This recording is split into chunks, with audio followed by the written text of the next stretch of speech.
Secrets. Top Secret. Top Secret. Top Secret. Hi Kabisyo, it's me DJ Rakitera and welcome to the program Top Secrets, kung saan pwede kang makapagbahagi ng iyong pinakatatagong sikreto. Ito po ang programang hindi ka huhusgahan, bagkus ikaw ay pakikinggan. Ang programa sa radyo na nagpo-promote ng We'll Listen and We Don't Judge Culture. This is your safe haven at meron na nga po tayong top secret sharer na nasa kabilang linya. I-welcome na natin siya. Magandang gabi. I'm Gail. Hi, Gail. Tama ba ako ng pagkakarinig ng sinabi mong pangalan, Gail? Yes po. Gail, ilan taon ka na?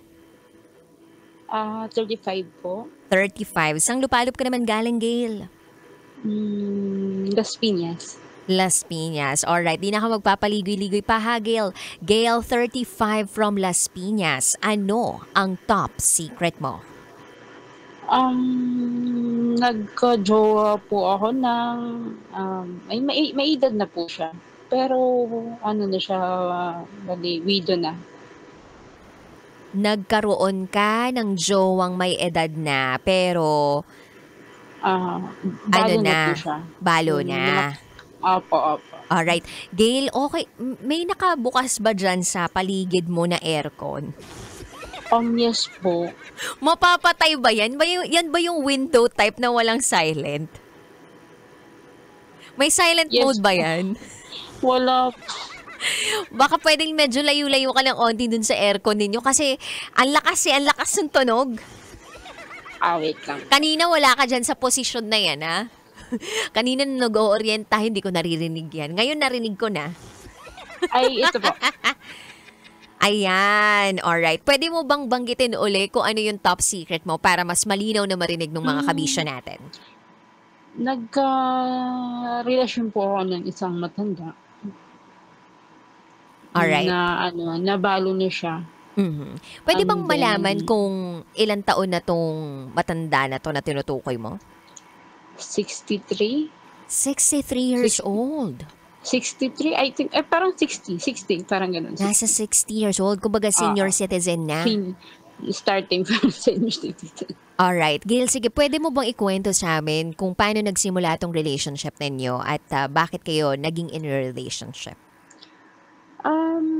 Ano lang po, parang friend siya may friend ako na taga Las Piñas, tapos mutual friend din siya. And then, yun, nagsabi siya sa akin, friend ko daw yung guy na yun. Tapos po, inad ko sa Facebook, ganun. Sabi ko, hi, ganun. Ako po yung nakiuna. Sabi ko, hi, pwede makipag-friend. Pero hindi ko po alam na, na siya yung bagong kakamatay lang na asawa niya. Mhm. Mga 8 months, 9 months, ganun. And then po, yun, nagkakilala kami. Through messenger, hi, hello, tapos ganun. Tapos, one time, na, nagyaya siya na, pwede tayo mag-meet. Oh, Pero ako po, pumayag single ka? mother po. Yes po, single mother po ako. Mhm. Pero lang po yun, yung nag-snack lang kami sa labas, gano'n. Nag-ano? Snack, nag-merienda, gano'n. Pero alam mo na yung itsura talaga nitong taong to? Yes po, nakikita ko po siya personally. Nakikita mo siya personally. Pwede mo bang i-describe sa amin kung anong itsura nitong 60-year-old guy na to? Kasi parang ibig sabihin may asim pa ba siya? Ganon. Opo, maganda naman yung itsura niya. Although, gwapo, ganun. Maayos siya manamit. Mhm. Tapos Halata bang may- 60, ganon? Hindi po, parang nasa 40s. So mukhang bata itong senior na to. Yes po. Tapos yun, mabait naman din po siya. Tapos, ilang beses kami lumalabas. That time, last time namin lumabas, may nangyari po. Bakit last time? Like, bakit Kasi natigil na ba? hindi na po naulit. gawa ng yun, may nangyari. Wait, so hindi naulit yung pagkikita ninyo dahil may nangyari or hindi na nangyari uli yung pangyayaring yon? Hindi na ulit nangyari kasi nalaman ng mga anak niya. Ilan na ba yung mga anak niya at ilang taon na to? Ah, 20 something, 27 ata yung panganay niya. Oh, so medyo malapit lang sa edad mo. Opo. Tapos, that time, yung last na namin nakita, hindi ko alam na may nabuo. May nabuo, tapos chinat ako ng yun, ano pala, monitor pala yung cellphone niya ng mga anak niya. Sandali lang na mind blown ako dyan sa binanggit mo. Okay po. Isa-isahin lang natin ha. So, Okay hindi po. na kayo nagkita after na mahuli etong lalaki nung mga anak niya. So, parang pinigilan kayo. Tama ba ako? Yes po. Okay. Pero, Tapos huli at kumbaga una at huling beses may nangyari sa inyo? Or maraming beses na nangyari sa inyo? marami na po. Tapos, yung last na, yung may nabuo, At ilang buwan na ito? 2 months. Ngayon 2 months na siya. Yes po. So recently na nangyari to? Yes po. Okay, so sabi mo kanina monitored ng anak niya yung phone niya. So, anong connection nito? Nagme-message ka ba dito sa lalaki para sabihin sa kanya na may nabuo sa inyo? Lately lang po, hindi ko muna sinabi sa kanya, pero yung anak niya yung nag-chat sa akin na kesyo sa warehouse daw ako nakilala ng papa niya, pupunta daw ako, ganun. So, na-shock ako, sabi ko hindi ako ganun. Na-replyan ko siya. Pero sinabi ko na hindi po ako pukpok. Ganun. Anong reply? Again sa akin yung dalawang anak niya. Sabi lang niya na baka pinipirahan mo yung papa ko. Bakit magkakagusto ka sa papa ko na ganyan na yung edad? Alam mo bang kamamatay lang ng mami namin? Ganun. Siyempre masakit. Pero sabi ko sa kanya, malinis yung intention ko sa papa niya. Mahal ko siya kahit ano yung edad namin. Tapos hindi ko pinipirahan yung papa niya. And then, blinak ako. Nung mga anak? Yes po. Tapos, may kailan lang ba? Mga 2 weeks ata. May sa akin, may nag-post na buntis ka. Pero, sinabi ko na sa papa nila. Nag-message na ako sa private number niya. Nag-reply? Nag-reply, pero sabi niya, monitor pa rin daw ng anak niya yung cellphone niya. Sabi ko, bakit ka tayong dalawa naman na mag-uusap. May papaalam ko lang sa'yo na ganun may nangyari, ganun. Until now, hindi na po siya nagparamdam. Sabi nga lang niya, minomonitor daw ng anak niya. So, nung sinabi mo sa kanya may nabuo, sinagot lang sa'yo nung lalaki na minomonitor hanggang ngayon ng mga anak niya yung cellphone niya? Tapos, lately lang din nagsabi siya na parang hindi niya daw gusto na may nabuo. Kasi magkakaproblema nga daw. Paano? Magkakaproblema daw na? Na may nabuo. So, para sa kanya, yung nangyari sa inyo is problemang nabuo, ganun? Yes po. At paano mo ito hinahandle sa ngayon? Mahirap man tanggapin, pero kinakaya ko na. Actually, Ilang beses na rin po akong nagpa-check up kasi dinudugo nga. Pero ang lakas ng kapit ng baby. Wow. Until now, hindi pa rin siya nagpaparamdam. Kasi yun nga, takot daw siya sa mga anak niya mawala. Sabi ko, okay lang, sige, kung ganun ka. Ayoko rin naman masira yung relasyon mo sa anak. Anong plano mo ngayon? Ano pa rin ba, pagpapatuloy. Habang nagtatrabaho, ipagpapatuloy ko po. Kasi blessing naman po ito. Wala kang balak humingi ng sustento dun sa ama niyan? Parang ayaw niya pong, hindi ko po sure. Parang ayaw niya rin na pong pag-usapan niya. Pero hindi ka naman binlock nung lalaki? Blinak po ako ng anak niya. So yung anak yung gumagawa ng paraan para iwasan ka ng tatay nila? Yes po. Pero yung kasi may mga pinsan din naman ako dun malapit sa kanila. Parang, tanggap daw yung baby, pero ako daw, hindi daw ako pwedeng tumira dun sa bahay nila. Kasi bahay daw yun ng mami nila. Hinihiling mo ba yun na parang ikaw yung maging mommy nila ganun? No, hindi naman po. Ang advance naman nila mag-isip, no? Yes po. Ayoko naman na palitan ko yung mami nila sa kanila. Hindi. Ano nararamdaman mo ngayon? Nagmamahal lang naman po. Ano po? Ano nararamdaman mo ngayon? Parang, yun, nai-excite, natatakot. Yung nahalo-halong nararamdam. Mahal mo ba yung 60-year-old na guy na yun? Yes po. Hanggang ngayon, mahal mo pa? Yes po. Pakiramdam mo ba siya rin mahal ka?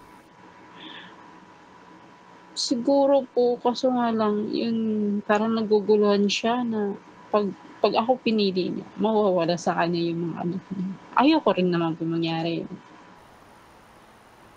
Kung meron ka mensahe ngayon dito sa lalaking to, ano ito? Ano bang tawagan nyo? Dear.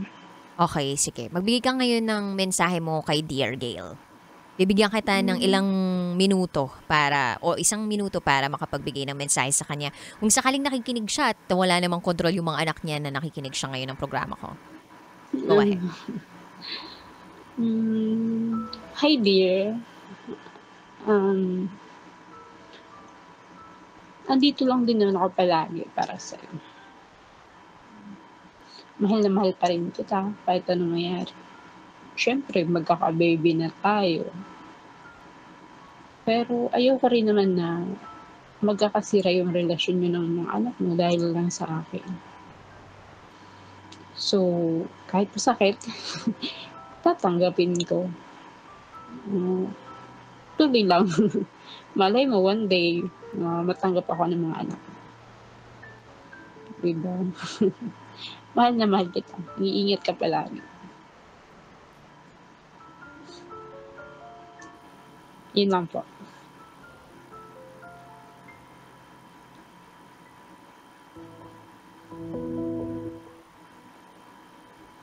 Gail, Po. ipapa-apelido mo ba yung bata sa kanya? Ano ko pa po. Tatanungin ko pa po siya. Gail, I wish you all the best and have a healthy pregnancy. Sana ay ma-deliver mo ng maayos si baby at walang complication. Thank you po, DJ. Ayan. Thank you so much. Ang ganda niyo po pala. Ay, thank you so palagi much. Palagi po ako nanonood sa TikTok live niyo. Salamat. Ikaw din. Okay po. Nanonood din ako sa'yo. Charot. May darot. But anyway, thank you so much, Gail, sa pagtawag mo at sa pagtitiwala sa akin at sa programang ito para bahagian mo ng iyong top secret. Mabuhay ka. Thank you po. God bless. God Bye. bless. Bye. Nakalimutan ko palang tanungin kay Gail kung may asim pa. Pero parang obvious naman na may asim pa si Lolo. 60 years old, di ba? Nakakabuo pa. Kaya yung mga lalaki dyan, natanong ko ba? Hindi, naging statement ko siya eh. Natanong ko nga. Medyo sa umpisang part. Hindi, gusto ko sana din tanungin kung hindi pa ba nanginginig yung tuhod? Ganon. Ano ba yan? Yung raketera ninyong lingkod, makakalimutin na. Thank you Papa P sa pag-remind sa akin na makakalimutin na ako But anyway, oo na, TikTok people, alam ko, natanong ko na nga. Baka, kaya siguro hindi na nagtuloy-tuloy para hindi na ma-atake si Lolo, no? Baka pag nagtuloy-tuloy, baka ma-atake sa puso, uy. Charot to, darot. Pero naisip ko tuloy na wala namang masamang magmahal, diba? Like, kahit ano pang edad yung meron ka, parang pwede pa naman talagang magmahal. It's just that, hindi lang siguro preparado yung mga anak na tanggapin na pwedeng magmahal uli yung tatay nila. Kasi napakaaga pa. Kasi nga nagluluksa pa. Kasi nga nalulungkot pa. Kasi kamamatay nga lang nung kabiyak nung tatay nila. Kung ilalagay ko yung posisyon ko dun sa anak nung tatay ni Lolo, baka ganun din yung maging reaction ko na parang tutol muna ako. Pero eventually kapag lumipas naman yung panahon, tapos maramdaman ko kunwari na tunay at tapat naman yung pagmamahal nung napili ng tatay ko. Sino ba naman ako para humadlang dun sa kaligayahan ng tatay ko? Although, naisip ko din naman na ayoko. Kung sakali, kunwari, ako yung mauna dun sa mister ko, tapos siya yung mabuhay. Ayoko agad na mag-asawa siya, no? Mumultuhin ko. Parang, walang papalit sa akin, oy! Ganon. Charot with harot. Pero kapag ganun nakatanda, di ba? Parang, isipin mo din kung ikakasaya ng tao bakit naman hindi? Kung dun siya liligaya, kung dun pahahaba lalo yung buhay niya, as long as nakikita ko namang napapabuti siya, bakit naman hindi? And come to think of it, pag nanganak na itong si Gail, parang pamangkin na, parang anak na nung mga anak ni Lolo, yung anak ni Gail. I mean, parang anak na nung mga anak ni Lolo. Yung magiging anak ni Gail. Tapos si Lolo parang apo niya na yun, diba? Ay! Pero anyway, again I'm a strong believer that love knows no boundaries. Love knows no age. And love knows no gender. Kahit gaano pa katanda yan. Basta wag lang, wag lang cradle snatcher yung datingan mo, Yung tipong 5 years old pa lang, ginawa mo na. Wag ganon. Yung nasa tama naman. Yung pares kayo nasa tamang edad na. Baga kahit na matanda pa yan, kahit gaano pa kadaming generations yung hinarap niyan, as long as napapaligaya ka, napapasaya ka, at wala kayong natatapakang ibang tao, goods lang yun. Siguro more of acceptance talaga. Hindi pa matanggap ng mga anak. And siguro minsan kailangan din ng konting hilot. Alam mo yon, konting pagpapaganda, pagpapalambing, ganyan. Pagiging humble, pagpapakumbaba. Tsaka yung, kahit papano, kahit babae ka, minsan kailangan mo rin manligaw na magpakitang gilas, manuyo, or parang hulihin yung loob. Not just by being a fake you, but by being you. Kung ano yung natural na ikaw kapag nagmamahal. Diba mas okay yung ganun? Yung makita talaga nila kung sino yung tunay na ikaw. Yung malakas kumain, yung umuutot, ganyan. Yung nagugas naman ng pinggan, yung marunong maglinis, yung may kusa, ganyan. Baka nag-start lang kayo on a wrong foot, yung ganun. Anyway, sa mga kabisyo po natin out there na gusto mag-share ng kanilang secrets, share it to me. Pero bukas na po, for top secrets. Patulugin niyo na muna yung mga tao ngayon. At may pasok pa bukas. Alright. Once again, nakapiling po ninyo ang inyong Basta Princess, DJ Rakitera. At ikay nakatutok sa 90.7 Love Radio. Kailangan pa bang i-memorize yan? Basic. This is Top Secrets. Sandali lang. That portion was brought